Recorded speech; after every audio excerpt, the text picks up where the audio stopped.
好像是属于6月天时5日黄时好，荷叶跌了就不落。今天我们来做一个荷叶珍珠酒。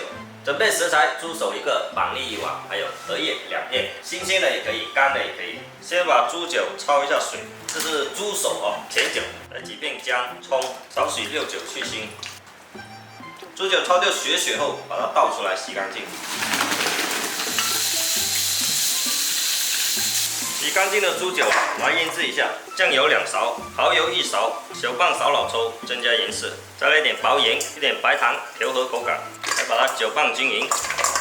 来做一个荷叶珍珠酒，调味切记不要用那种太重的调料，要不然蒸出来就没有这个荷香味。搅拌均匀后，让它腌制半个小时。猪骨让它腌，荷叶来焯一下水，这个心剪掉，